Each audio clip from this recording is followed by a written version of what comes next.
ভেতরে কি চলছে কেউ জানে না। চারদিকে আতঙ্ক, গুঞ্জন, ভয়ার্ত চোখ। হঠাৎ ম্যানহোল আর ড্রেন থেকে বেরোতে থাকে নিথর দেহ। বাতাস ভারী হয়ে ওঠে মৃত্যুর গন্ধে। সারি সারি লাশ, নির্দয় হত্যাযজ্ঞের নিঃশব্দ সাক্ষী। ৫৭ জন সেনা অফিসারের জীবন থেমে যায় মুহূর্তের মধ্যে। ৭৩টি পরিবারের স্বপ্ন ভেঙে চুরমার।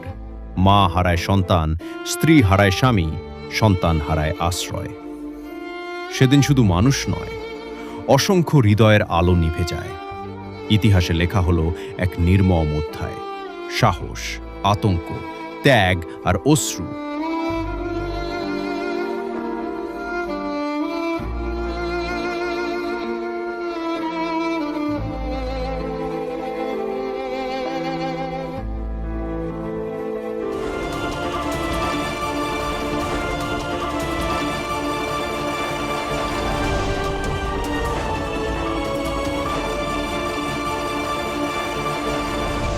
প্রিয় দর্শক, ভিশন 24 টেলিভিশন চ্যানেলের পক্ষে আমাদের নিয়মিত আয়োজন আলাপ অনুষ্ঠানে আপনাদের সবাইকে সাদর আমন্ত্রণ জানাচ্ছি। আমি সামিনা চৌধুরী।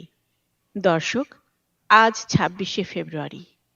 ১৭ বছর আগে ২০০৯ সালে ২৫ এবং ২৬ তারিখে বিডিআর বিদ্রোহে আমরা হারিয়েছিলাম মেজর জেনারেল শাকিল আহমেদ সহ ৫৭ জন সেনা কর্মকর্তাকে। সেই সেনা কর্মকর্তারা ছিলেন চৌকস, যারা দেশ রক্ষার জন্য নিয়েছিলেন দৃপ্ত শপথ আর প্রমাণ করেছিলেন নিজেদের মেধা ও দক্ষতা। আজ ১৭ বছর পরও সেই বিদ্রোহ আমাদের চোখে প্রশ্নবিদ্ধ। বিচার কি সত্যি হয়েছে? কারা জড়িত ছিল? কেন হয়েছিল এই বিদ্রোহ? এসব নিয়েই আজকে আমরা কথা বলবো। দর্শক, আমাদের আয়োজনে আমাদের সাথে রয়েছেন ভিশন 24 টেলিভিশন চ্যানেলের চিফ এডিটর গাজী সালাউদ্দিন মাহমুদ মিম। গাজী সালাউদ্দিন মাহমুদ মিম ২০০৯ সালে চ্যানেল ওয়ানের পক্ষে বিডিআর বিদ্রোহের এই নিউজটি পুরোপুরি কভার করেছিলেন। আমার জানা মতে বিডিআর বিদ্রোহের তিনি একজন প্রত্যক্ষদর্শী।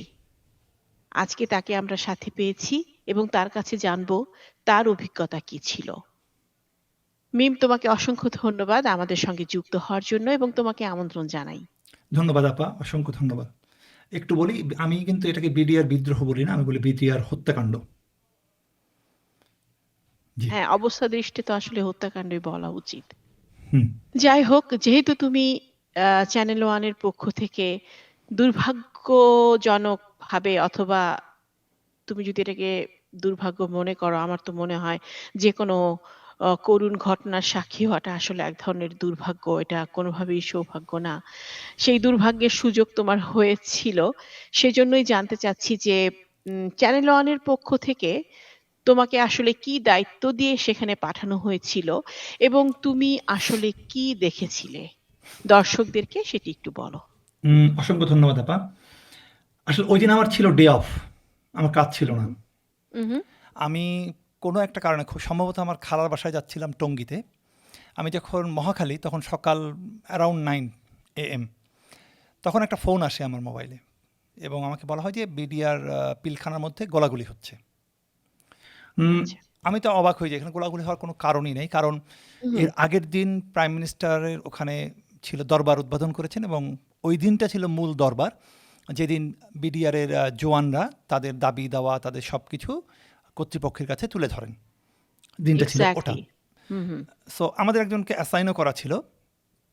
এখন তারপরও যেহেতু ঘটনাটা আমি শুনলাম এবং এর মধ্যে বাসে কানাঘোষা শুনে, আমি বাসে ছিলাম, তখন আমি করি মহাখালীতে নেমে যাই। আমার অফিস ছিল গুলশান ১। আমি নেমে সোজা অফিসে যাই এবং আপনি জানেন যে সকাল ৯টায় নিউজ রুমে আসলে কেউ থাকে না, কারণ নিউজের লোকজন আসলে কাজ শুরুই করে দুপুরের পর, আর যাদের ডিউটি থাকে তারা থাকে সবাই ফিল্ডে। স্বাভাবিকভাবে নিউজ রুমে আমি শুধু আমাদের কোঅর্ডিনেটর ছাড়া আমি আর কাউকে পাই নাই, আর সকালে যিনি অ্যাসাইন নিউজ এডিটর থাকেন ওনাকে।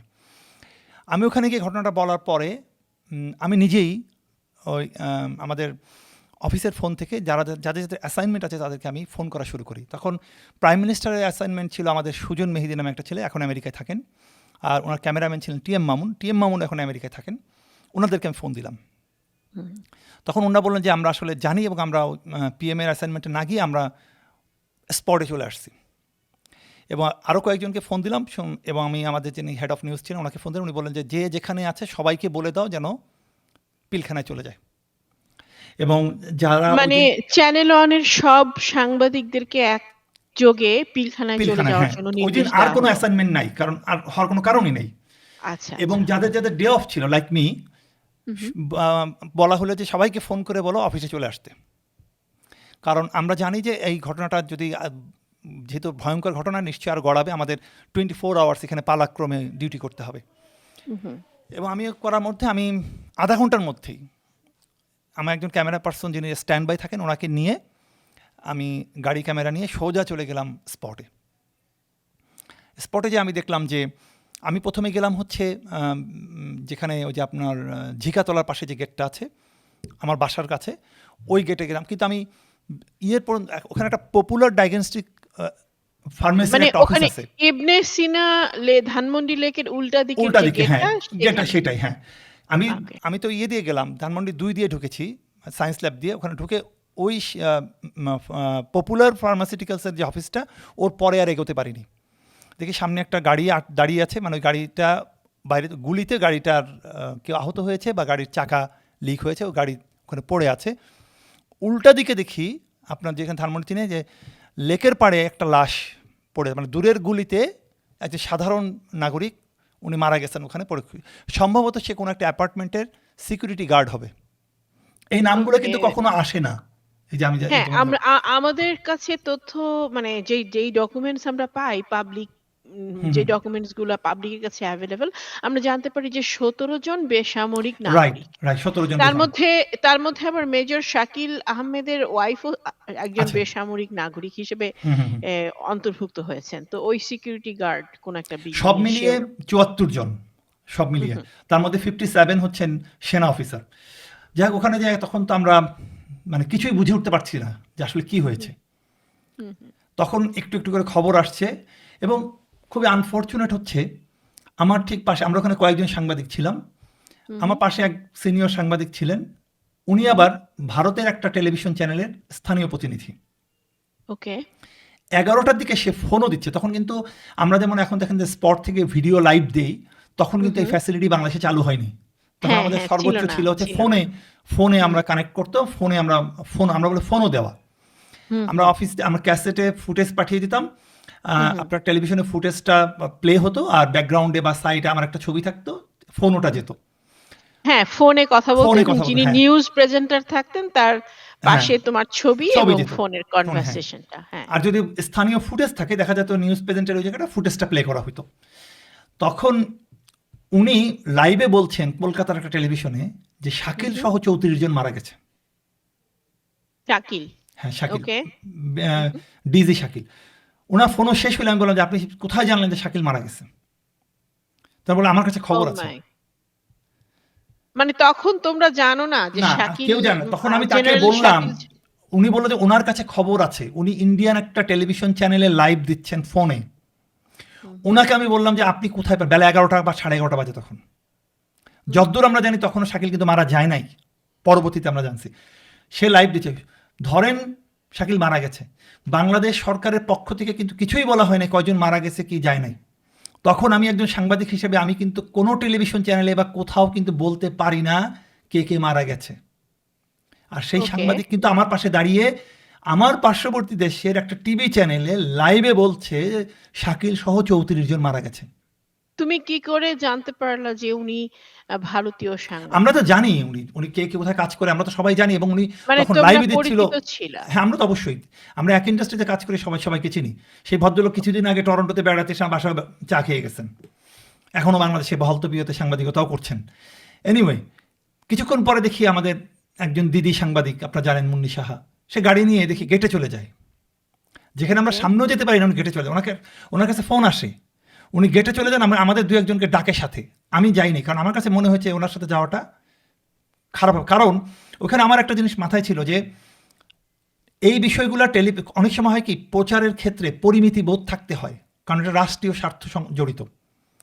একটা গ্রুপ যারা ওই সময়ে এই ঘটনার সঙ্গে পরোক্ষভাবে জড়িত কিংবা জানতো, আমি বিশ্বাস করি তারা চাইছিল ঘটনা সারা দেশে ছড়িয়ে দিতে।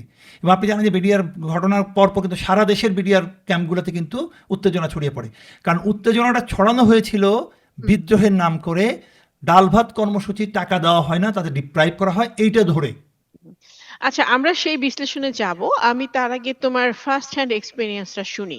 তুমি গিয়ে দেখলা যে লেকের পাড়ে একটা পাশের বিল্ডিং এর সিকিউরিটি গার্ডের বডি পড়ে আছে, একটা গাড়ি একদম ঝাঁঝরা, আর হুম, ওই সাংবাদিক লাইভ দিচ্ছে। আর হ্যাঁ, কি দেখলা?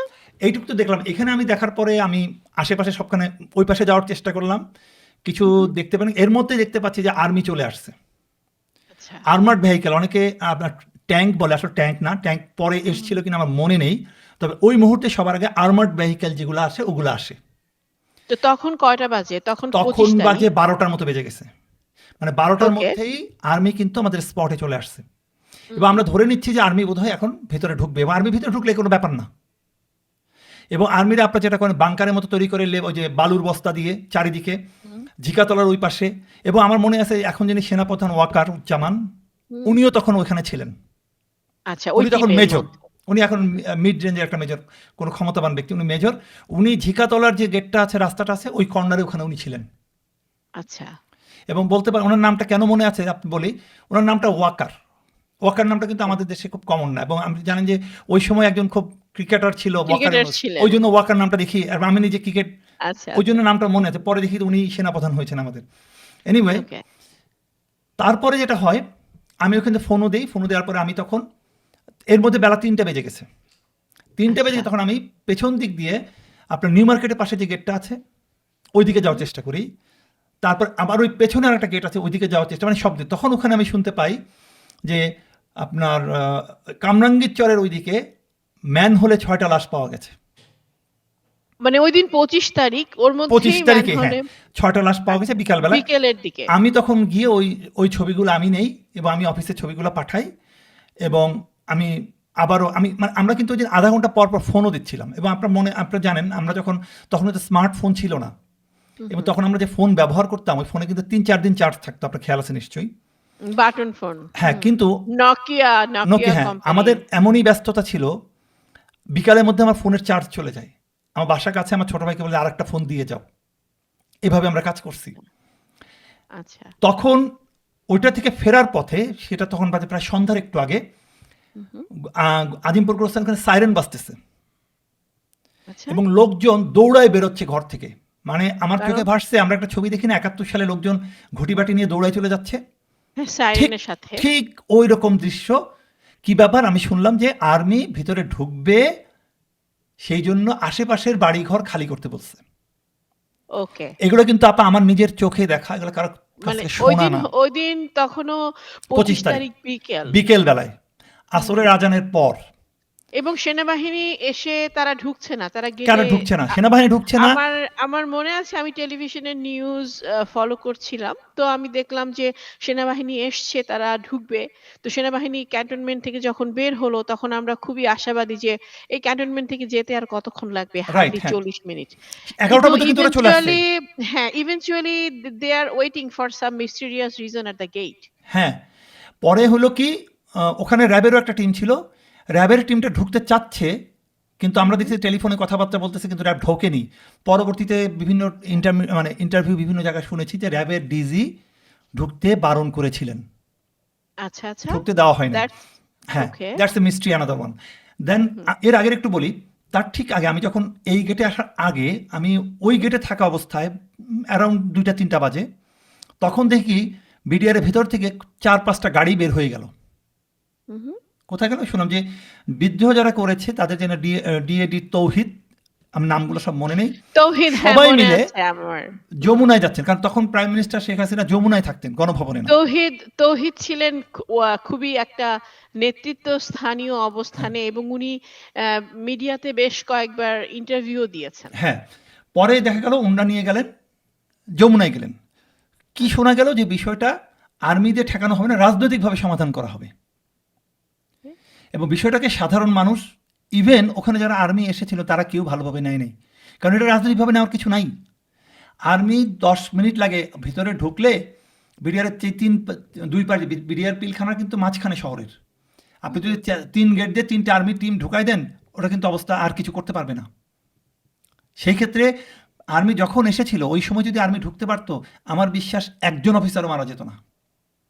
কিন্তু আমরা শুনেছিলাম যে আর্মি ওয়েট করছিল, কারণ আর্মি ভাবছিল যে তারা যদি ঢুকে তাহলে হয়তো মানে অনেক বেশি ক্যাটাস্ট্রফি হতে পারে, অনেক বেশি মানুষ সংঘর্ষে মারা যেতে পারে, আরো বেশি সেনা কর্মকর্তারাও এর মধ্যে জড়িত না, হয়ে যেতে পারে। এটা একদমই, এটা হলো আওয়ামী বয়ান, এটা স্ট্রেট আওয়ামী ওকে। বয়ান।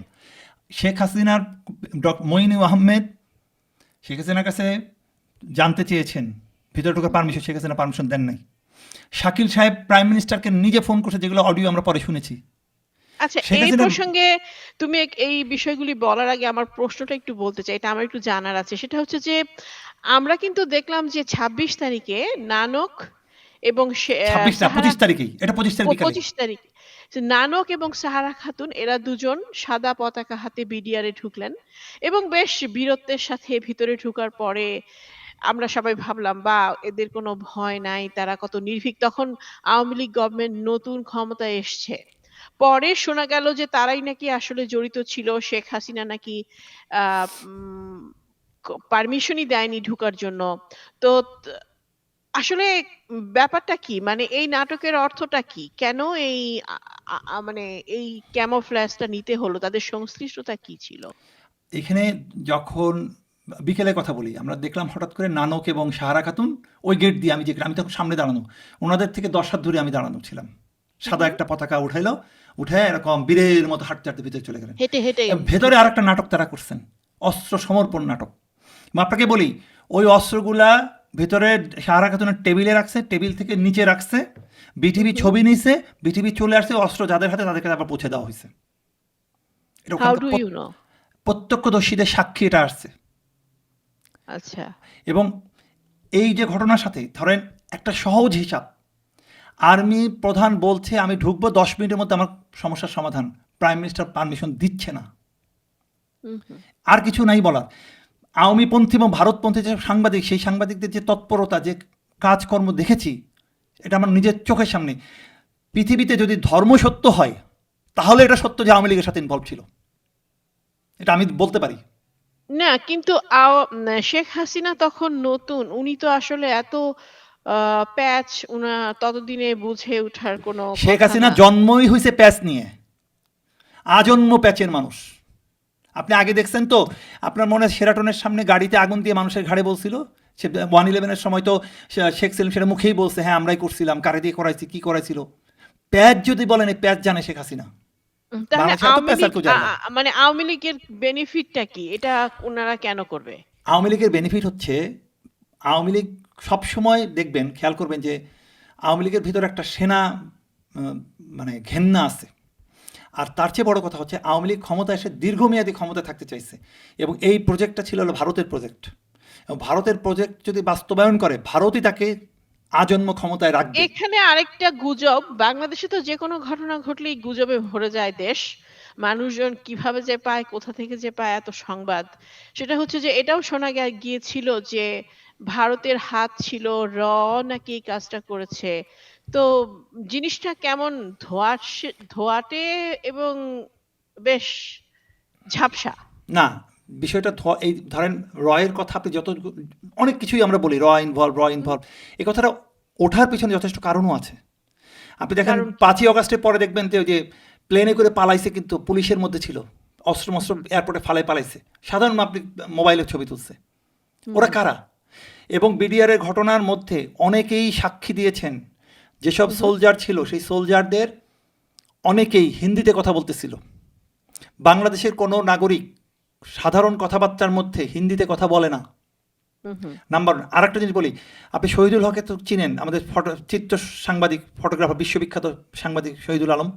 হ্যাঁ, শহীদুল আলম ভাই 3টার সময় আসলেন, হঠাৎ আচ্ছা। করে আসে আমার সামনেই, একটা সাইকেলে করে আসছেন, ঘাড়ে তিনটা ক্যামেরা, সাদা রঙের পায়জামা পরা, কালো রঙের পাঞ্জাবি পরা। ওকে। আমি সালাম দিলাম, শহীদ ভাই, বলে সাইকেলটা পারলে দেখো, বলে সাইকেলটা উনি ফেলে দিল।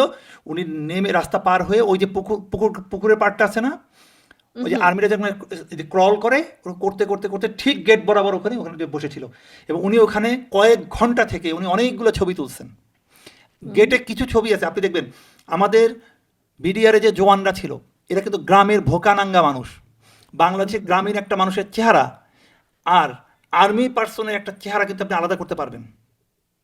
ওখানে যেসব মানুষের কিছু ছবি ছিল সেই ছবিগুলো কিন্তু বাংলাদেশি মানুষের ছবি না, ওরা কিন্তু নিশ্চয়ই এই মানুষগুলো অন্য জায়গার মানুষ।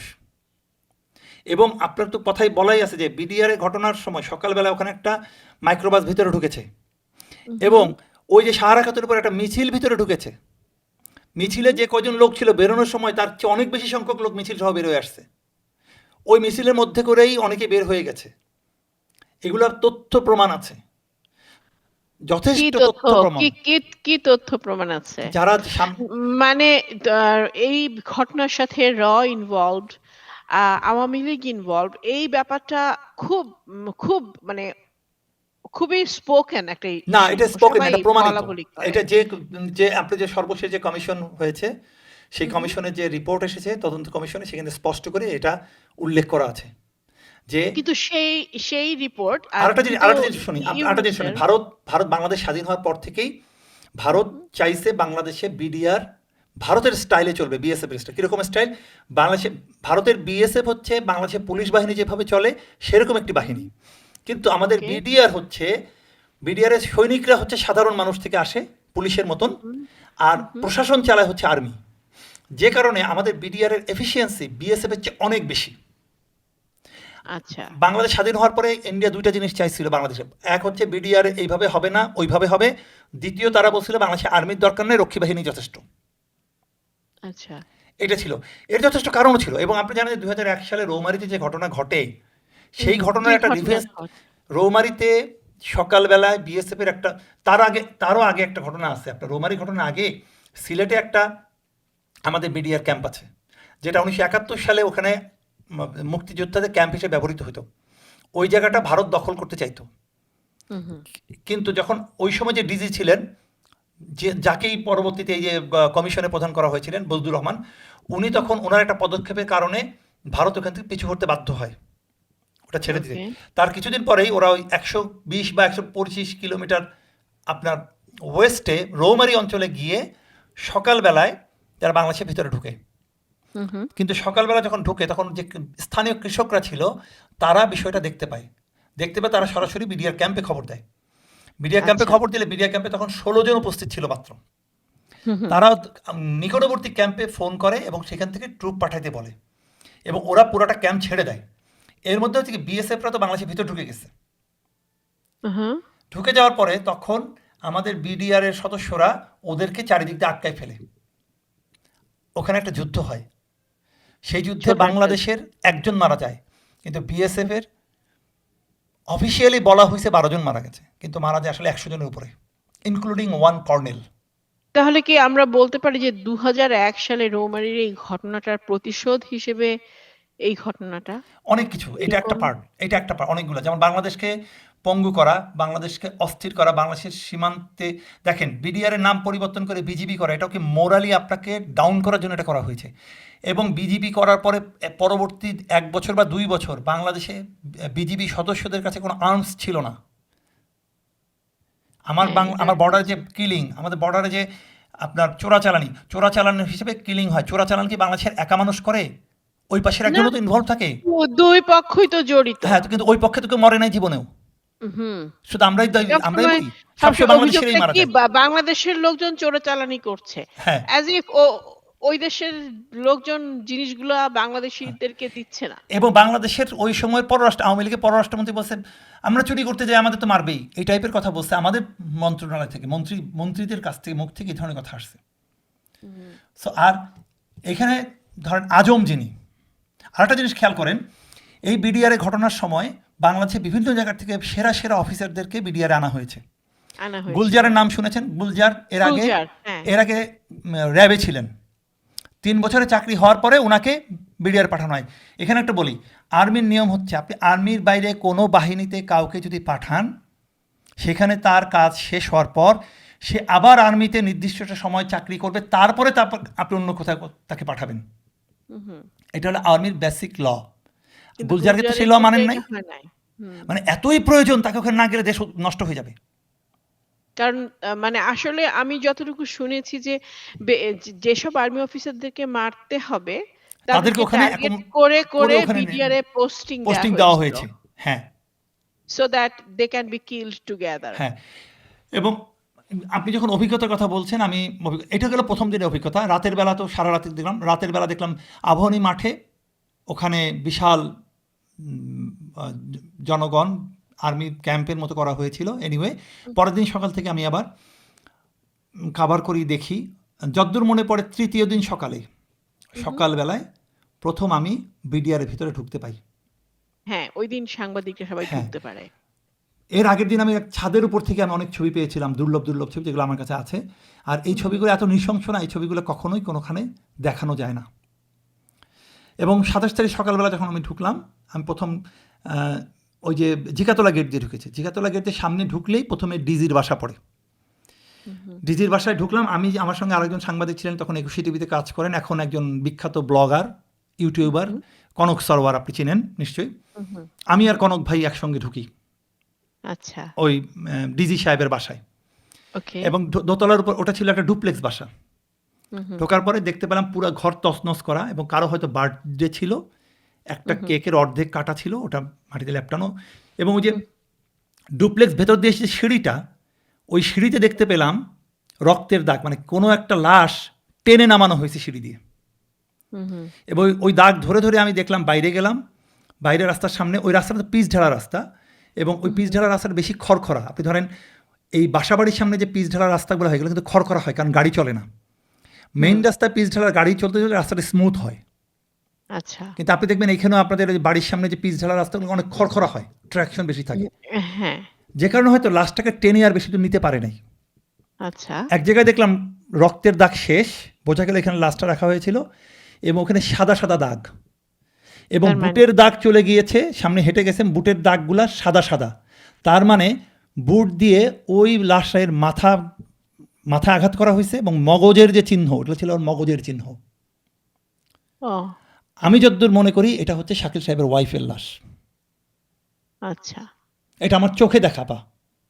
ইভেনচুয়ালি শাকিল সাহেবের ওয়াইফের লাশটা আসলে কোথায় পাওয়া যায়? আমি বলতেছি, এরপরে হলো কি, আমরা গেলাম, হঠাৎ করে দুপুরবেলা খবর পেলাম যে, তখন তো আমি বিডিআরের মধ্যে, একটি লাশ পোড়ানো হয়েছে, কঙ্কাল পাওয়া গেছে, সেটা আমি দেখলাম, সেই ছবি নিলাম। এরপরে আমি ভেতরে ঢোকার চেষ্টা করলাম। আমি তো বিডিআরের ভেতরে আমরা কখনো যাইনি, কোথায় কী আছে আমরা জানিও না, যে কারণে হঠাৎ করে শুনতে পেলাম যে পেছনে একটা গণকবর পাওয়া গেছে। আচ্ছা। আমি ওখানে গেলাম, সেই ছবিগুলো আমার কাছে আছে। এই ছবি যদি কোনোদিন আপনি দেখেন, আপনি চোখের পানি আটকে রাখতে পারবেন না। গণকবরে? গণকবর যে লাশগুলা, ক্ষত বিক্ষত লাশ, ৩৮টা লাশ ওখানে ছিল। Unbelievable, unbelievable. এরপরে বিকেলবেলায় সম্ভবত আরেকটা গণকবর পাওয়া যায়, আচ্ছা। সেখানে ৮টা লাশ। ওই গণকবরে হাতের আঙ্গুল দেখে শাকিল সাহেবের ওয়াইফের বোন শনাক্ত করেন যে এটা শাকিল সাহেবের ওয়াইফের লাশ।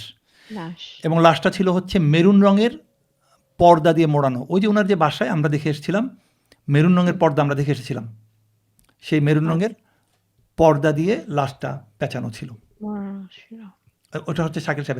তো এখানে ৩৮টা লাশ, ওখানে ৮টা লাশ, ৪২টা, আর একটি লাশ পড়ানো। এই ৪৩টা লাশ তো আমি নিজের চোখে দেখেছি, আমার আর নিজের চোখে। ৩টা লাশ আর তো প্রথম দিন ৭টা লাশ আমি ম্যান হলে, তাহলে ৪৩-এর ৭ ৫০টা কিন্তু এখানে নেই। দেখেন, মোট ৫৭ জন এবং মানুষ। এই মৃত্যুগুলা বেশিরভাগ কিন্তু ওই দিন রাতেও কিন্তু মারা হয়েছে, রাতে বেলা কিন্তু ব্ল্যাক আউট করা হয়েছে।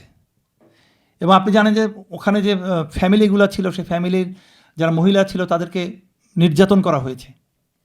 সাহারা খাতুন যখন ঢুকলো, এটা তো আর্মির সরকার, তাদের তো এই জ্ঞানটুকু আছে যে এটাকে যদি রাত পর্যন্ত গড়াইতে দেওয়া হয়, কতখানি ম্যাসাকার হইতে পারে, এটা তো ধারণা না করার কিছু নাই। না, কারণ ওরা তো সবার হাতে অস্ত্র তো। অস্ত্র আছে, হ্যাঁ। মানে যে যখন উইপন উপস্থিত থাকে তখন তো মানে ডিগ্রি অফ ডেঞ্জারটা আসলে বেড়ে যায়। এবং মানুষের পশুত্বগুলো প্রকাশ পায়। হ্যাঁ, তখন হ্যাঁ, যখন উইপন থাকে তখন তো মানে বলাই হয় যে তখন দ্রুত আসতে হুম হবে হুম হুম সাহায্য। হুম হুম। আদারওয়াইজ উইপনটা ইউজ করলে তো আসলে ইটস এ পরে চরম ফ্র্যাকশন অফ আ দুঃখজনক সেকেন্ড। চরম দুঃখজনক ঘটনা হচ্ছে শেষ পর্যন্ত আর্মিকে ভিতরে ঢুকতে দেওয়া হয়নি এবং আল্টিমেটলি নির্দ্বিধায় এই ঘটনাগুলো ঘটতে দেওয়া হয়েছে। এই ঘটনাগুলো এবং ঘটতে দেওয়া আরেকটা হয়েছে। জিনিস যেটা বিডিআর এ যারা কাজ করে, মানে বিডিআর জওয়ান যারা মানে নিচের দিকে যারা বিদ্রোহটা করেছে বলে বলা হয়, হুম তারা কিন্তু খুব মানে উচ্চ মানে আর্মিরা যেরকম ভাবে প্রশিক্ষিত থাকে ওরা কিন্তু অতটা প্রশিক্ষিত না, এবং ওদের পক্ষে আসলে এতটা কিলিং করা, হুম হুম। এতটা সংঘবদ্ধ হওয়া শুধু এই ডাল ভাত কর্মসূচির জন্য, এটা আসলে এটা কিছুটা লজিক্যাল মানে না, এটা লজিক্যাল না। কিছুটা বিশ্বাসযোগ্য। প্রথমত ওরা অতটা দক্ষ না। হুম। এ ধরনের বিদ্রোহ ঘটানোর জন্য যে দক্ষতা বা যে সংঘবদ্ধ হওয়ার যে একটা লিডারশিপ স্কিল লাগে, সেটা কিন্তু বিডিআর জওয়ানদের মধ্যে আসলে থাকে না বিডিআরদের প্রথমত। তো আপনার লিডারশিপের স্কিলে ট্রেনিংটা দেওয়া হয় না, কারণ এই লিডারশিপের হ্যাঁ, ট্রেনিংটা পুরোপুরি আর্মি নিয়ন্ত্রণ করা হয় এবং যে কারণ কারণে ওরা বিডিআর অনেক শক্তিশালী। হ্যাঁ, তো এই মানে ওরা ওরা জাস্ট সাধারণ সৈনিক। লেফট সাধারণ রাইট, সৈনিক। লেফট তো রাইট, ওদের মার্চ অন। পক্ষে এতটা ভায়োলেন্ট হওয়া আসলে কোনো কোনো মদদ ছাড়া, বাইরে থেকে কোনো মদদ ছাড়া বা কোনো ইনসেনটিভ ছাড়া বা কোনো সাহায্য ছাড়া এতটা ভায়োলেন্ট হওয়াটা কিছুটা অবিশ্বাস্য। অবশ্যই। তো যারা মারা গেছেন তারা ছিলেন আমাদের দেশের সূর্য সন্তান। তাদের পরিবারের এই পূরণীয় ক্ষতি আমরা কোনোদিনও পুষিয়ে দিতে পারব না। আমরা তাদের জন্য সম্পূর্ণ শ্রদ্ধা রাখি এবং তাদের জন্য আমরা দোয়া করি এই পবিত্র রমজানে। এছাড়া আমাদের কিছু করার নাই। কিন্তু এবার আসি আপা একটু বিচার কথা, একটু প্রক্রিয়ার একটু ক্ষেত্রে। তার আগে আমি একটু বলি, ধরেন অবশ্যই ফ্যামিলি ক্ষতি অপূরণীয়। রাষ্ট্রের ক্ষতি কি অপূরণীয় না? রাষ্ট্রের ক্ষতিও অপূরণীয় অবশ্যই। রাষ্ট্রের যে ক্ষতি অ হয়েছে, হুম। এটা এটা তো আপনি মানে কখনো টাকার অঙ্কে বা অসামান্য হিসাব করে আপনি আনতে পারবেন অসামান্য না। ক্ষতি, কারণ চৌকস অফিসার, ৫৪ জন অফিসারকে দক্ষ তৈরি করা, অফিসার তৈরি করা, মোরালিটি, চেইন অফ কমান্ড, অনেক কিছু আছে। নেতৃত্বে একটা শূন্যতাও তো তৈরি হয়। হ্যাঁ, এবং উপরের আপনি বলি লেভেলে আরেকটা এত জিনিস বলি, বস। এরপরে কিন্তু ক্যান্টনমেন্টে শেখ হাসিনা গিয়েছিলেন। যাওয়ার পরে আর্মি অফিসাররা তাকে প্রশ্নবিদ্ধ করেছিলেন অনেক, আপনার খেয়াল আছে, ভিডিও অডিও কিন্তু ছড়িয়ে গিয়েছিল। হাসিনা কোনো হ্যাঁ। উত্তর দিতে পারে নাই। কিন্তু যেসব অফিসাররা তাকে যে প্রশ্ন করেছিল, অফিসার গুলা খুব ইমোশনাল হয়ে গিয়েছিল ইমোশনাল, তখন। প্রত্যেককে হুম। কোনো না কোনোভাবে চাকরিচ্যুত করা হয়েছে খুব ১ বছর ২ বছরের মধ্যে। ও মাই গড। ফলে বিডিআর বিদ্রোহ হওয়ার পরে, বিডিআর পিলখানা হত্যাকাণ্ডের পর পরবর্তী ১-১.৫ বছরের মধ্যে ওখানে তো আপনি ৫৪ জন মেরে ফেলছেন, ৫৭ জন মেরে ফেলছেন, আর এখানে হয়তো ১০০-২০০কে আপনি সাইড করে দিচ্ছেন। তার মানে দেশপ্রেমিক দক্ষ সৎ অফিসারদের বেছে বেছে আপনি শেষ করে দিচ্ছেন।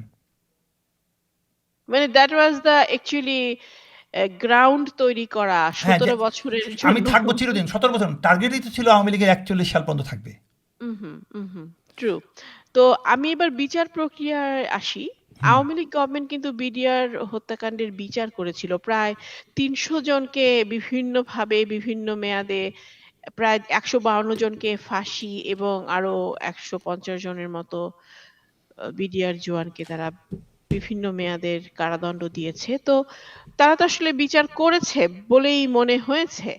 কিন্তু তারপরও অনেকেই সন্তুষ্ট না, এবং তার প্রেক্ষিতে ইউনূস সময়ে একটি তদন্ত কমিশন গঠন করা হয় বেশ উচ্চ পর্যায়ের, এবং তারা নাকি নভেম্বরে শুনতে পেয়েছি যে রিপোর্ট দিয়েছে। কিন্তু সেই রিপোর্টের কনটেন্ট আসলে এখনো আমাদের কাছে স্পষ্ট না। তাহলে বিচার হওয়ার পরও এই কমিশনটা তৈরি করার দরকারটা কি ছিল? মানে প্রথমত বিচার তো হয়েছে, তারপরেও কমিশন কেন? আর যদি কমিশন গঠন করাই হয়ে থাকে, তাহলে ওরা যে রিপোর্টটা দিল সেটা আমরা জানতে পারছি না কেন? এর ওকে, পেছনে কি কারণ? এখন তো হাসিনা নাই। ভেরি গুড কোশ্চেন আপা। হুম হুম এই যে বিচারটা ৩টে স্তরের বিচার ছিল। প্রথম যে স্তরটা ছিল সেটা হচ্ছে বিদ্রোহের মামলা, যে বিদ্রোহ ওকে। করেছিল। এটা হলো রুট লেভেলের যে সাধারণ সৈনিক যারা আছে সারা বাংলাদেশের, হুম এদের সংখ্যা ৮,০০০, প্রায় ৮ মোরলেস ৮,০০০, এবং এদের নানা মেয়াদে সাজা হয়েছে। এবং বলি, এই বিদ্রোহের মামলায় আমাদের দেশের আইনে সর্বোচ্চ সাজা হচ্ছে ৭ বছর। ওকে। তো কারো 2 বছর, কারো 3 বছর। তারপরে এই 8,000-এ যারা সাজা হয়েছে, সবাই কিন্তু সাজা ভোগ করে বের হয়ে গেছে। হুম। তারা এখন একটা আন্দোলনের মতো করছে তাদের চাকরি পুনর্বহাল অথবা তাদের কম্পেনসেশনের বিষয়ে। তার মানে এই যে একদম লোয়ার লেভেলের যেটা, এটা হচ্ছে এদের কিন্তু সাজা কমপ্লিট। এবার আসেন দ্বিতীয় স্তর আছে একটা, এটা হচ্ছে এক্সক্লুসিভ সাবস্টেন্স যাদের কাছে ছিল। তার মানে হচ্ছে নিচের স্তরকে আপনি বিদ্রোহ করছেন, মিছিল করছেন, দৌড়াইছেন, কিন্তু আপনার হাতে অস্ত্র ছিল না, আপনি বারুদ ছিল না, আপনি গুলি করেন নাই, কিন্তু হুম। এক্সক্লুসিভ সাবস্টেন্স যাদের বিরুদ্ধে অভিযোগ আছে, তারাও তাদের হাতে গুলি ছিল, তারা গুলি করছে, বোমা মারছে, আপনার গোলার যে গোডাউন সেখানে খুলে গোলাও নিয়ে আসছে। হুম। এখানে ছিল কিন্তু প্রায় 800 অ্যারাউন্ড মোরলেস আসামি। আসেন আচ্ছা। আরেকটু উপরে হচ্ছে যারা সরাসরি হত্যাকাণ্ডের সাথে জড়িত। তাহলে হুম। বিচারে 3টে স্টেপ।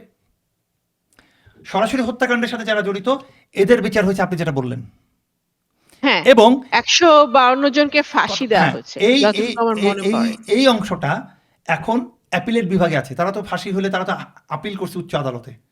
এটা হুম। এখন উচ্চ আদালত, সর্বোচ্চ মানে সুপ্রিম কোর্টে এটা আছে, খুব শীঘ্রই এটার চূড়ান্ত রায় চলে আসবে। তারপরে হয়তো ওদের মধ্যে কেউ খালাস পাবে, কারো ফাঁসি হবে, কারো যাবজ্জীবন হবে, বিভিন্ন মেয়াদে সাজা হবে। এবং বলে রাখা ভালো, 17 বছর কিন্তু তাদের সাজা হয়ে গেছে। হুম, ডেফিনেটলি 17 বিডিআর সালে। বিদ্রোহের হ্যাঁ, পরে এবার আসেন 17 সবচেয়ে বছর পার গুরুত্বপূর্ণ হয়ে গেছে। বিষয়টা, হুম। যে মাঝখানে যে কথাটা আছে এক্সক্লুসিভ সাবস্টেন্স যাদের কাছে ছিল, এই মামলায় যে 800-র মতো আসামি, তাদের কোনো শুনানিও হয় নাই। কেন? কেন? কারণ এদের কাছে এদের শুনানি হলেই তো এদেরকে কারা অর্ডার দিছে। কারণ এরা তো একটা নিচের লেভেলের কারা, নিচের লেভেল তো এদেরও নিচে ছিল। হুম। ওরা কিছুই জানে না কারা অর্ডার দিছে, কি করছে। কিন্তু এই যে এক্সক্লুসিভ সাবস্টেন্স যাদের কাছে ছিল, এরা তো জানে ওর উপরওয়ালা কে।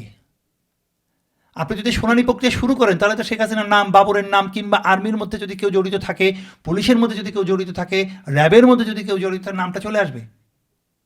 একবার হলেও তারা বলবে। আসবে। এই 800 জনের বিচার কিন্তু এখনো শুনানি শুরু হয় নাই। বাট শুনানি শুরুর আগেই কিন্তু তারা 17 বছর জেল কেটে ফেলছে। তত্ত্বাবধায়ক সরকার আসার পর এখানে কাউকে কাউকে জামিন দেওয়া হয়েছে। কারণ কোর্ট দেখেছে যে সবার বিরুদ্ধে তো একই মাত্রার অপরাধ না, কারো অপরাধের অভিযোগের মাত্রা কম, কারো বেশি। যাদের কম কিংবা বয়স বেশি হয়ে গেছে, জাজ মনে করেছে তাদের এখন জামিন দেওয়া যায়। ওকে। এই জামিন প্রক্রিয়া এবং এই শুনানি প্রক্রিয়াটা শুরু হবে। আপনি দেখেন 17 বছর ধরে জেলে আছে, সেটা শুনানি পর্যন্ত হয় নাই। এটা কিন্তু মিডিয়াতেও আসে না, না, এটা নিয়ে কোনো কথাও কথা। হয় না। কারণ যার গত সরকারের সময় বিডিআর এর ঘটনা নিয়ে শুধুমাত্র বিডিআর ঘটনা দিবস ছাড়া অন্য কোনোদিন কোনো রিপোর্ট হয়ে দেখছেন? না, কোনো এটা ফলো আপ, কোনো জিনিসটা ফলো আপ রিপোর্ট হতো না। এই জিনিসটা খুবই ডার্কে থেকে যায়। অথচ মানে যেই চৌকস অফিসারদেরকে আমরা হারিয়েছি, তাদেরকে আমরা হারিয়েছি, ফিরে পাবো না। কিন্তু যারা এই বিনা বিচারে জেল খাটছে, এবং আরেকটা জিনিস তারা বলি, তো মানবিক দৃষ্টিকোণ থেকে হলেও আমাদের সহানুভূতি এবং আমাদের মানে দ্রুত বিচার প্রক্রিয়া সম্পন্ন করার যে দায়িত্বশীলতা, হ্যাঁ, সেটা তারা ডিজার্ভ করে। এবং এই 800 জন কিংবা এই 18,000 জনের মধ্যে সবাই তো অপরাধী না। না, একটা হয়তো বড় না। অংশ আছে যারা অপরিস্থিতির শিকার। আপনি যদি পুরোপুরি বিচার প্রক্রিয়া সম্পন্ন না হয়, তাহলে তো আপনি বুঝতে পারবেন না কে অপরাধী কে অপরাধী না। যিনি অপরাধী এক্সাক্টলি। না তাকে যে আপনি 17 বছর আটকে রাখলেন, এর কৈফিয়ত কে দিবে? এই কৈফিয়ত আসলে কাউকে না কাউকে দিতে হবে এবং দেওয়াই উচিত।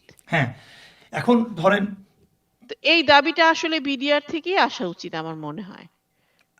আসা তো উচিত। এখন কথা হচ্ছে, আপনি আরেকটা কথা বললেন যে তাহলে কমিশন কেন? কমিশনের কাজ কি? ধরেন হ্যাঁ, ফৌজদারি মানে ফৌজদারি আমি একটা জিনিস বলি, বাংলাদেশের ফৌজদারি আইন অনুযায়ী কমিশনের তদন্ত রিপোর্ট কিন্তু আদালত গ্রাহ্য করতেও পারে, নাও পারে। আদালত আমলে নিবে হচ্ছে আইন শৃঙ্খলা বাহিনীর দ্বারা পরিচালিত তদন্তের রিপোর্ট। তাহলে আপনি বলেন তাহলে কমিশন দিয়ে কেন রিপোর্ট করানো হয়? কমিশন দিয়ে তদন্ত করানো হয় কারণ ধরেন পুলিশ কি করবে? পুলিশ করবে কি, এটার সঙ্গে কে জড়িত ছিল সেটা তদন্ত করে রিপোর্ট দিবে যে এই লোক গুলি করছে। কমিশনের দায়িত্ব হচ্ছে এর মাস্টার মাইন্ড কারা তাদের খুঁজে বের করা। ওকে।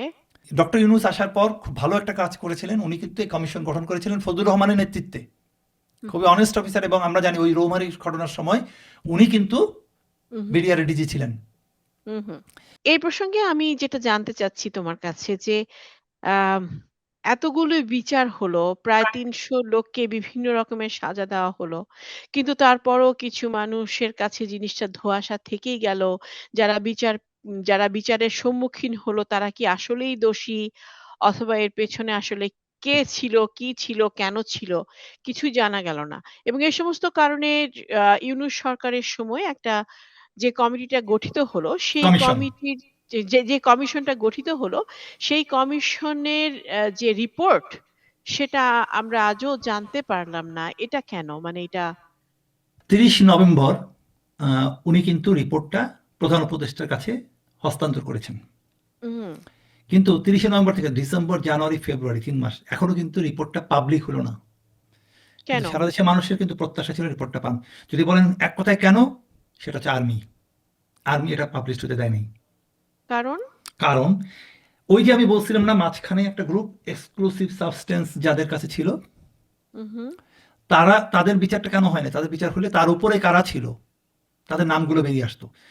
ধরেন এই ঘটনাটা পেছনে একটা পলিটিক্যাল ইউনিট কাজ করছে ঘটানোর জন্য, পার্শ্ববর্তী একটা দেশ কাজ করছে, কিন্তু আপনার ভেতরে এই আর্মির ভেতরে যদি লোক না থাকে তাহলে যত চেষ্টাই ওরা করুক এটা কিন্তু পারতো না। উহু, তার মানে আর্মির ভিতরেই কিন্তু ষড়যন্ত্রকারী আছে। এই কমিশনের রিপোর্টে সেই নামগুলো বেরিয়ে এসেছিল। যেমন জেনারেল ফজলে আকবর সেই সময় উহু, ডিজিএফআই এর প্রধান ছিলেন, ওনার নাম আসছে। ডিজিএফআই এর আরেকজন ঊর্ধ্বতন কর্মকর্তা জেনারেল খালেদ মামুন, ওনার নাম আসছে। সেই সময় র্যাবের ডিজি ছিলেন রেজা নূর। এটা তো বহুত মানুষ বহুতভাবে টক শোতে বিভিন্ন সময় ইন্টারভিউতে বলেছে। আমিও আপনাকে বলেছি যে র্যাব বাইরে দাঁড়িয়ে আছে, ভিতরে ঢুকতে পারে নাই, তাকে পারমিশন দেওয়া হয়নি। উহু, রেজা নূরের নাম এসেছে।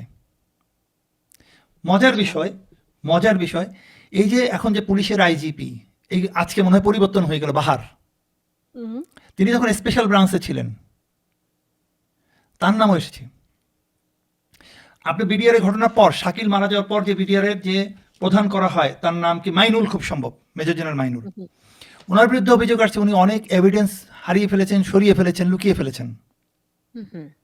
এটা তো অনেক বড় তার অপরাধ। মানে এ তার মানে যেই বিডিআর বিদ্রোহের ষড়যন্ত্রের পেছনে যে রাজনৈতিক শক্তি ছিল এবং সেই রাজনৈতিক শক্তির পৃষ্ঠপোষকতা যারা করেছেন যে সমস্ত সেনা আপা একটু বলি, কর্মকর্তা। পৃষ্ঠপোষকতা না, ধরেন এটা দুই পাশে, এটা তো ধরেন একটা বাইরের শক্তির একটা প্রভাব ছিল। আপনি যখন এই হুম, হুম, জিনিসগুলোকে ইমপ্লিমেন্ট করবেন তখন তো আপনার দুই দিকেই আপনার লোক লাগবে। হুম, হুম, একদিকে হলে তো আপনি সফল হবেন না, প্রশাসনের ভিতরে এবং পলিটিক্যাল ইউনিটে। যেমন ধরেন আপনাকে একটা উদাহরণ দিই, হুম, 1975 সালের 15ই আগস্টের যে হত্যাকাণ্ডটা সফল হওয়ার পেছনে একটা বড়, বা ওই অভ্যুত্থানটা সফল হওয়ার একটা বড় কারণ ছিল কি, ওরা কিন্তু যেমন ফারুক এবং রশিদ একজন কিলিং এর কাজ করছে, আর একজন কি করছে পলিটিক্যাল সাইডটা দেখছে। ক্লিন কমপ্লিট হয়েছে, মোস্তাককে কনভিন্স করে প্রেসিডেন্ট বানাই দিছে। তার মানে দুই দিকেই সমান আপনার লাগছে, নাহলে সফল হতো না। ফলে এই ধরনের ঘটনাকে ঘটাতে হলে আপনার প্রশাসনের মধ্যে এবং রাজনীতির অঙ্গ, মানে পলিটিক্যাল সাইড, অ্যাডমিনিস্ট্রেটিভ সাইড, এই দুইটা সাইডেই কিন্তু আপনার প্রভাব লাগবে, প্রভাব যারা আপনি লাগবে। ঘটাতে পারবেন না। হুম, হুম। তার মানে আরেকটা আরেকটা প্রশাসনের বলি, সাথে আরেকটা নাম এখানে কিন্তু আছে, আমি যতদূর জানি শুনেছি, আমি রিপোর্টটা আমি এখন হাতে পাইনি, কিন্তু এগুলো আমি আমার সোর্স থেকে জানা। হোম অ্যাডভাইজার ছিলেন এই কয়েকদিন আগে তত্ত্বাবধায়ক সরকারের জাহাঙ্গীর সাহেব, ওনার নামও কিন্তু এসেছে। তার মানে প্রশাসনে যারা ছিলেন আর্মির মাঝেই হোক আর যেখানেই হোক, যারা এটাকে সহায়তা করেছিলেন তাদের স্বার্থেই এখন রিপোর্টটা আসলে লুকিয়ে রাখা হচ্ছে। ব্যাপারটা কি এরকম? ব্যাপারটা ওরকম, ব্যাপারটা ওরকম। তবে আমরা আশা করি যে নতুন যে সরকার আসছে, তারেক রহমানে আমরা অনেক কিছু, তারেক রহমানের রাস্তা না বন্ধ করে যাওয়ার চেয়ে বিডিআর এর ঘটনার সঠিক বিচার করাটা বেশি জরুরি। রাস্তা বন্ধ না করে সচিবালয়ে যাওয়া, এটা 2-3 দিন ভালো লাগবে, এটা আসলে বাস্তব কাজ না, এগুলো লোক দেখানো কাজ। সত্যিকারের কাজ হচ্ছে আজকে দেখব সে এই বিডিআর এর ঘটনার তদন্ত থেকে আমলে নিয়ে সত্যিকারে বিচার করতে পারে কি না। যদিও বিষয়টা অনেক কঠিন, কারণ তাকে তো এদের নিয়ে চলতে হয়। আপনি যখন প্রশাসনের মাথায় বসবেন, আপনি তো একা দৌড়ায় চলতে পারছেন না, এমন না যে আপনি দৌড় দিলেই সব কাজ শেষ হয়ে গেল। কিন্তু আপনার তো এই লোকদের নিয়ে আপনার কাজগুলো করতে হচ্ছে।